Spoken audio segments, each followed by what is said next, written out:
Ukraine's Kursk operation forced Russia to sacrifice Pokrovsk and Toretsk push.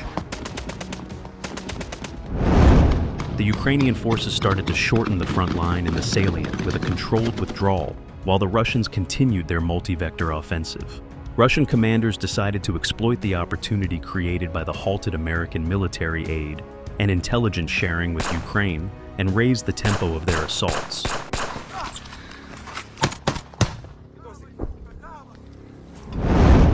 It is important to reiterate that the Ukrainian incursion into Russia's Kursk Oblast was never about holding territory indefinitely. It was a calculated move with clear strategic objectives designed to serve two primary purposes. First, it forced the Russians to redeploy critical reserves away from the Donbas front in the east, preventing them from making rapid gains there. Second, it potentially gained leverage in future negotiations by controlling Russian territory.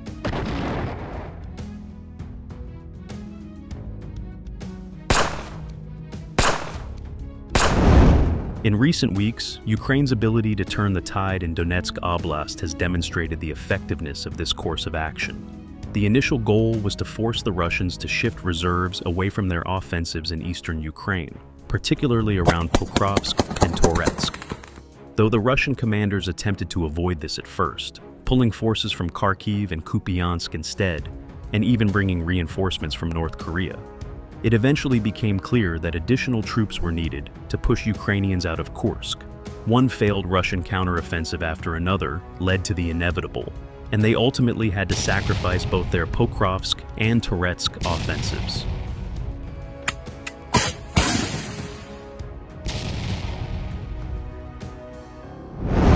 Ukraine's tactical gains but strategic withdrawals, this shift allowed Ukrainian forces to hold back Russian advances entirely, and, in turn, regain the upper hand in both these directions. In Pokrovsk, Ukrainian troops transitioned from defense to counter-offensive operations, gradually dismantling the Russian western flank that had once threatened to envelop the town.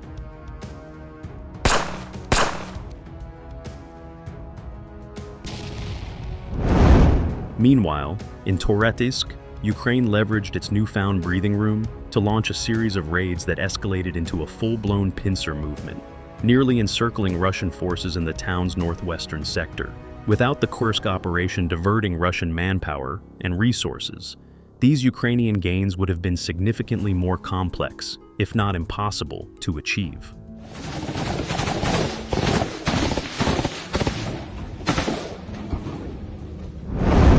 The secondary goal, holding Russian territory as leverage in potential negotiations, was ultimately diminished due to shifting political dynamics.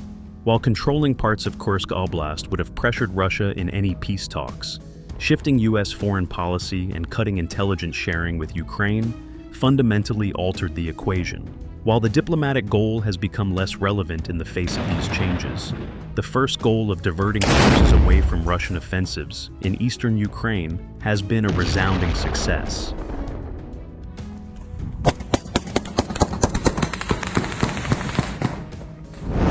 At the same time, battlefield realities are making a prolonged Ukrainian presence in Kursk increasingly untenable.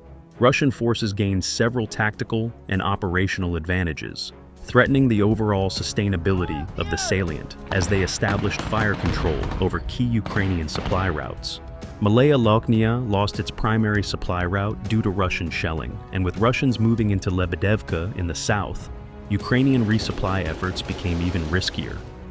The road from Sumy to Sudzha, already targeted by Russian fiber-optic drones, became even more exposed as the Ukrainian-controlled corridor in Kursk shrank to just 20 kilometers, making it increasingly difficult to maneuver and resupply frontline forces.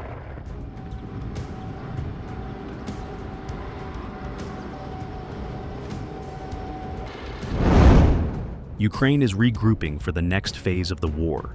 Russian commanders, realizing Ukrainians had already pulled back from Pogrebki, launched a series of attacks in an attempt to encircle and cut off as many Ukrainian troops as possible. One of these attempts was a failed infiltration operation in Sudzha, where Russian forces tried to land behind Ukrainian positions by crawling 15 kilometers through a gas pipeline. Initially, Russian state media hurried to announce the operation's success.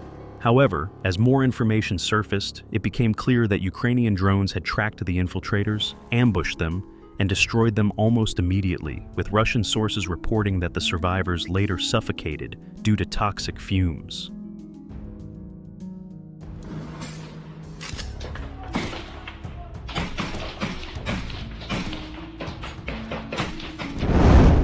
As Ukrainian forces withdrew to more defensible positions, rearguard units stayed behind to delay Russian advances, making the maneuver possible.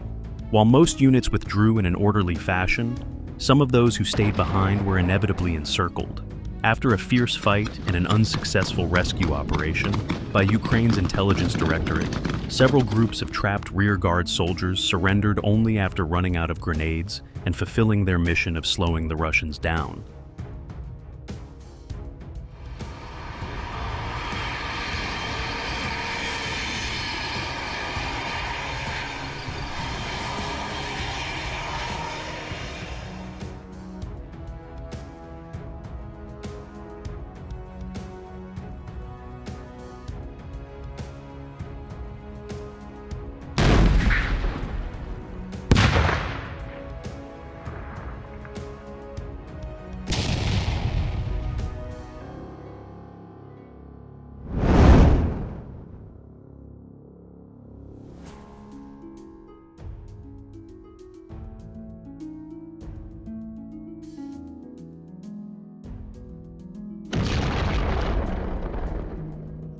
Давай, отходим, отход!